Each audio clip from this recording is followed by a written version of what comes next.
The story begins with our main protagonist, called Yūta Iritatsu, who is a normal young man with a pretty boring life. However, one random day in December will change all of that. Yūta meets up with his neighbor Rabura Chichibu, and together they catch a ride on the city bus. As the bus drives, it is suddenly hijacked by a villainous criminal. People scream and get scared, but just before the villain can hurt anybody, the hero called Strange Juice shows up. She has come to save the day as she attacks the villain. The villain knocks out poor Rabura and then proceeds to prepare his shot at Strange Juice. But the villain notices something odd on Strange Juice's neck, a mysterious letter G. For a moment, this makes the villain hesitate. Meanwhile, Yūta catches a glimpse of Rabura's underwear, which makes him power up and summon a powerful energy. Yūta, with this newfound power, attacks the villain and tackles him into the sea. Yūta then blacks out. After a while, he wakes up on a beach alone with Strange Juice. Yūta also sees her underwear and then passes out once more, losing his powers in the process. Suddenly, a giant object is seen falling down from the sky and Yuta's soul leaves his body. 2 days pass and Yūta awakens once more, but this time he isn't on a beach but in his room instead. He is back at the Korai House apartment complex, and it seems that he has been asleep for 2 days. Out of nowhere, a spirit cat called Cherinosuke shows up. This cat explains that Yuta's body has been taken over by another spirit, and he must find a special book called Nendala Gendala to fully get back his body. Yūta immediately tries to find this strange book and he looks all around his apartment complex, but he has no luck. In the process, he also learns that if he sees the underwear of a girl twice in a row, he will lose consciousness and a giant meteor will kill all of humanity. Yūta is terrified, but he finally gets some good news. He can actually travel through time and go back into the past, and in his spirit form he can fix his mistakes, like if he sees a girl's underwear. His spirit form can also move and impact objects, but the revelations don't stop there. Mikaten Narujino, who is Yuta's neighbor, is also revealed to be the superhero Strange Juice. Rabura's parents also have spirit powers, so she is disappointed and mad at herself for just being a normal human with no powers. However, her luck changes when she meets the apartment's landlady, called Meika Daihatsu. She offers to teach Rabura chairmancy, which Rabura mishears as necromancy. This excites Rabura as this is her chance to be special like her parents. Meanwhile, Yūta is learning more about how his spirit powers work. By total accident, he learns that cinnamon dust actually makes his spirit powers stronger. He goes to see Rabura and uses his spirit powers to break a bottle. He tries, but he is too weak without the cinnamon dust. Later, we are introduced to Ito Hikitani, who is a young girl who spends most of her days playing video games and staying inside. Ito has somehow managed to find a small bear cub called Muhai. She found the bear cub in a small box and is now trying and failing to hide it from her neighbors. A conspiracy organization called the Kyumei Group sends a special broadcast video, in which the provided evidence reveals that a giant asteroid will soon hit Earth. They actually have the exact date. The asteroid will hit on New Year's Eve. This group challenges the world's government to disprove this video or explain to the public why they are hiding the facts. Yūta sees this video and starts to suspect that maybe the group's leader who died recently might be the spirit that is in his body. The group's leader is Kyumei Tsubauchi, and Yūta has to find more clues to figure out if his theory is correct. Mikaten starts planning a Christmas party in Ito's room, as a way to keep her secret identity as Strange Juice concealed. She uses Meika's special technology that camouflages someone's appearance. Later in the night, an attacker arrives at the apartment complex. The intruder has been sent by the Kyumei organization and his name is Turtle Man. He tries to attack and kidnap Muhai. In the attack, he even injures Muhai. At the last second, a new hero shows up called Kenji Miyazawa. He is another costumed superhero and he saves Muhai while showing off his powers. His powers are almost identical to Yuta's, but as a bonus he also has a healing ability, meaning he can regenerate any wound. Rabura and Ito find out Mikaten's secret. They freak out when they realize she is Strange Juice. Also, it is revealed that the apartment's landlady Meika is actually a robot. Past events show a strange boy called Pine asking a girl named Guriko to run away. Both of the kids are in a strange laboratory, and Pine wants them to break free. While that is happening, a small girl called Chiyoko is singing. We return back to the present time and see that Rabura is getting ready for a special date with someone called Gliza. Meanwhile, Yūta continues his investigations into the Kyumei group. He finds that a girl was included on a list of names that the Kyumei group posted, and that same girl was later found dead. Ito is shocked to find that his name too is also on the list. Yūta decides that he needs to act, so he uses cinnamon powder and tries to amplify his spirit powers just enough to possess Rabura's body. He uses all his strength, but he eventually fails to warn anyone of the dangers the Kyumei group presents. His powers lose their strength and he leaves Rabura's body. Gliza and Rabura go on their date, but it is revealed that Gliza has other motives. He is part of the NSA and his mission is to find and contact Meika. As she is a powerful robot, she might be able to hack into the Kyumei group's data and stop their virus from destroying an important satellite. This satellite's main purpose is to act as a defense against any possible meteors, and the Kyume group wants to destroy it.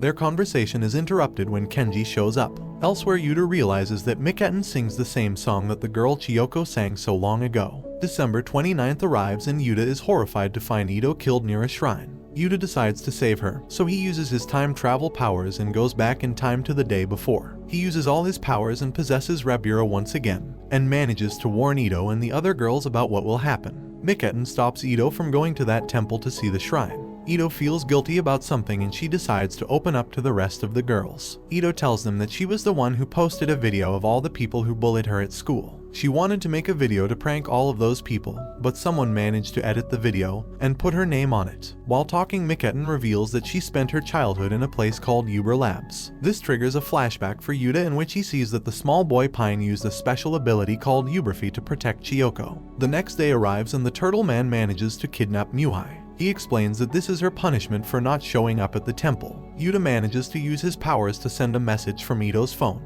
This message tricks the Turtle Man to show up on a rooftop, and there Rabura and Meika have set a trap for him. Turtle Man is much stronger than Yūta and his group of friends predicted. He figures out their plan and instead of falling into their trap, he just shoots Meika in cold blood. Miketten and Kenji hurry to go and help their friends, but when they arrive, the Turtle Man is waiting for them at full power. He reveals that he too has the power to Uberfi and he attacks them. Their battle is fierce as they are almost evenly matched. During their battle, Kenji somehow manages to see Yūta and his spirit and decides to create an opening for Yūta to possess Rabura. Yūta and Kenji's plan succeeds. With Yūta now in Rabura's body, he manages to defeat the Turtle Man and save Meika, who survived the gunshot. The attacker that was called the Turtle Man is revealed to be Ito's teacher, called Chihaya Tomoda. He is a sick individual who was obsessed and in love with Ito. Because of his psychotic obsession, he allowed himself to be possessed by Kyume Tsubauchi's spirit. This way he could take revenge against all those students who harassed and bullied Ito in school. The following day, all the girls organize their New Year's party. During the party, Meika talks to Yūta and reveals to him that he is biologically a female. She also talks to Ito and tells her the story of how she met Miketten. Kenji has to help Miketten control her powers, so he gives a special medication that lessens the painful side effects of her powers. Suddenly, a giant meteorite shows up in the sky and begins its approach to destroy Earth. Kenji then reveals that he is Yūta from the future, and he gives Yūta from the past the Nandala Gandala book. Yūta is shocked to find that the book is totally empty, except one written word saying U-turn. Kenji tells Yūta that the only way he can get back to his body and stop humanity along with Earth from being destroyed is if he goes back in time to that day at the bus, where the whole thing started. Yūta listens to Kenji's instructions and using the book transports himself back to his own body to that day, December 21st. He arrives back into his body just after the bus attack happened. Yūta then gets to work researching all the important dates that are coming,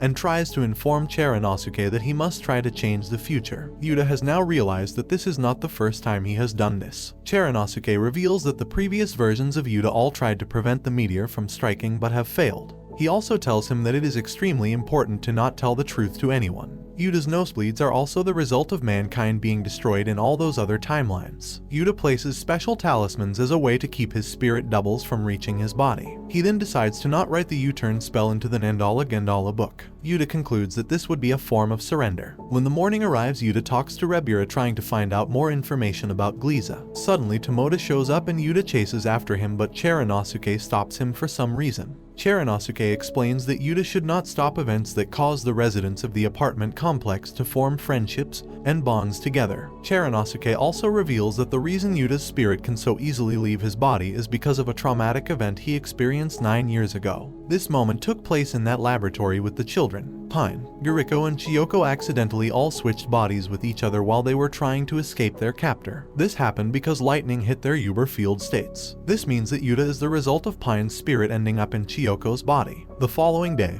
Yūta receives a mysterious package from his foster sister Akina. This package contains the Kenji Miyazawa costume. December 24th arrives, the first time Tomoda attacked and kidnapped Muhai. Yūta decides to use the Kenji suit and makes Tomoda chase after him. Yūta, using his powers, manages to attack the Tsubauchi's soul that is possessing Tomoda. Yūta wants to get valuable information, so he asks the soul about the Kyume group and their plans. It is revealed that the group created Muhai and Uber and their powers. Kyume's spirit escapes, which leaves Tomoda in critical condition. Meika and Yūta talk, and it seems as if Meika knows about Kenji from her grandfather. Her grandfather told her stories about a superhero team called the Justice Punch that existed in the far future. He knew all this because he said a fax from the future told him. Afterwards, Yūta meets with Rabura's cousin Rando. He was the one who gave Muhai to Ito. Rando was once part of the Kyume group, but he decided to betray them as a way to stop their evil plans. Mikaten and Yūta talk about everything that has happened, and she is grateful for everything he did. Suddenly, Mikaten collapses in front of Yūta. Yūta tries to get the proper medication to help Mikaten. After he finally stabilizes her, Yūta finds the courage and reveals his true identity as Pine. It is revealed that Mikaten is actually the soul of Chiyoko inside of Giriko's body. Mikaten tries to explain that when she suddenly switched bodies so many years ago, she tried finding the man who helped so many people escape the Uber Labs. This man was called Ishigyata, but unfortunately he was later killed trying to help. The following day, Yūta goes to speak to several scientists, trying to figure out how to stop the upcoming meteor. The scientists all confirm that Glishi's plan of nuclear rockets being able to stop the meteor are false. Because of this, Yūta starts to suspect that Gliese might be lying and has other more villainous motives. Yūta then goes to speak with Meika about Mikaten. It seems that in just a couple of days, Mikaten's condition has gotten worse. Yūta begs Meika to do more tests to see if there is anything they can do to help Mikaten. December 27th arrives and Chernosuke comes to talk to Yūta. He advises Yūta not to change any event in this day that will lead to his group of friends to fight and then later make up. Yūta ignores this advice and directly goes to confront Gliese. It is then revealed that Gliese doesn't work for the NSA but is actually part of the Kyume group. He is one of the leaders of the villainous group, and his plan was to trick Meika into hacking the satellite, which would actually change the meteor's trajectory and push it towards our planet.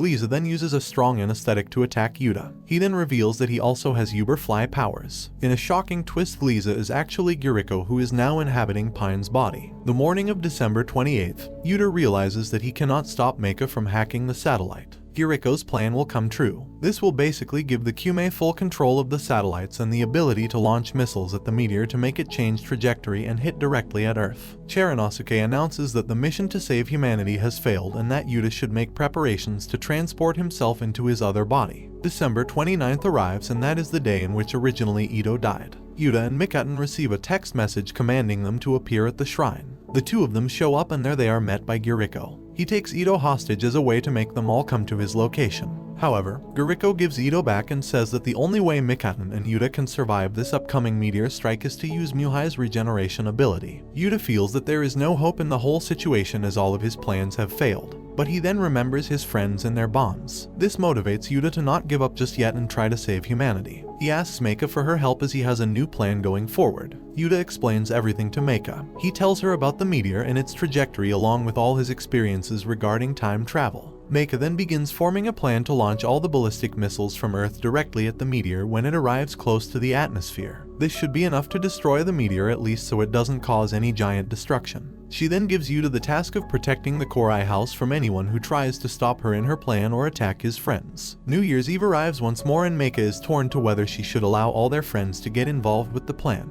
The danger is too great, especially for Mikaten. If she uses her Uberfly powers one more time, she will most definitely die. However, the others overhear everything and decide they will help no matter what. Together, all the friends form a group called the Justice Punch. The final battle begins. Yūta and Mikaten are the ones protecting the Korai house from all the armored forces that have been taken over by Kyume group. Giriko also arrives with his team of elite warriors and the American army. The leader of the American army is now possessed by Tsubauchi. Ito, piloting a mech robot, fights the army, and Yūta once again possesses Rabura to help in the fight. Meanwhile, the normal Yūta and Mikaten also join the battle against the armies. Time is almost up. There is only 30 minutes until the world ends. Giriko manages to get inside the Korai house, and with his attacks he damages Meika. With this, he stops her hacking. Yūta shows up and fights Giriko while Rabura tries to stop Tsubauchi. She tries to exercise his soul to leave the army leader. Meika and Ito manage to finish the hacking process, and they launch all the missiles. The missiles hit and destroy the meteor. Mikaten decides to use her powers one last time to stop Giriko and Yūta from fighting. As she slowly dies from using her powers,